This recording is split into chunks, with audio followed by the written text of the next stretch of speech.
Today I will tell you about control panel.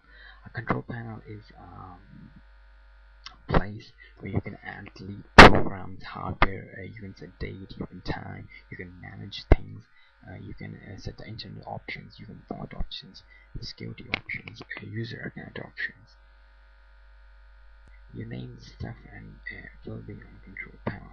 So it's a one-stop shop for everything computer.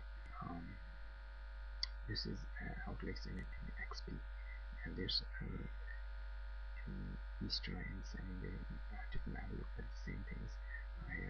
Different modifications. So you have to know about control panel, how to use it, when to use it, and where to use it.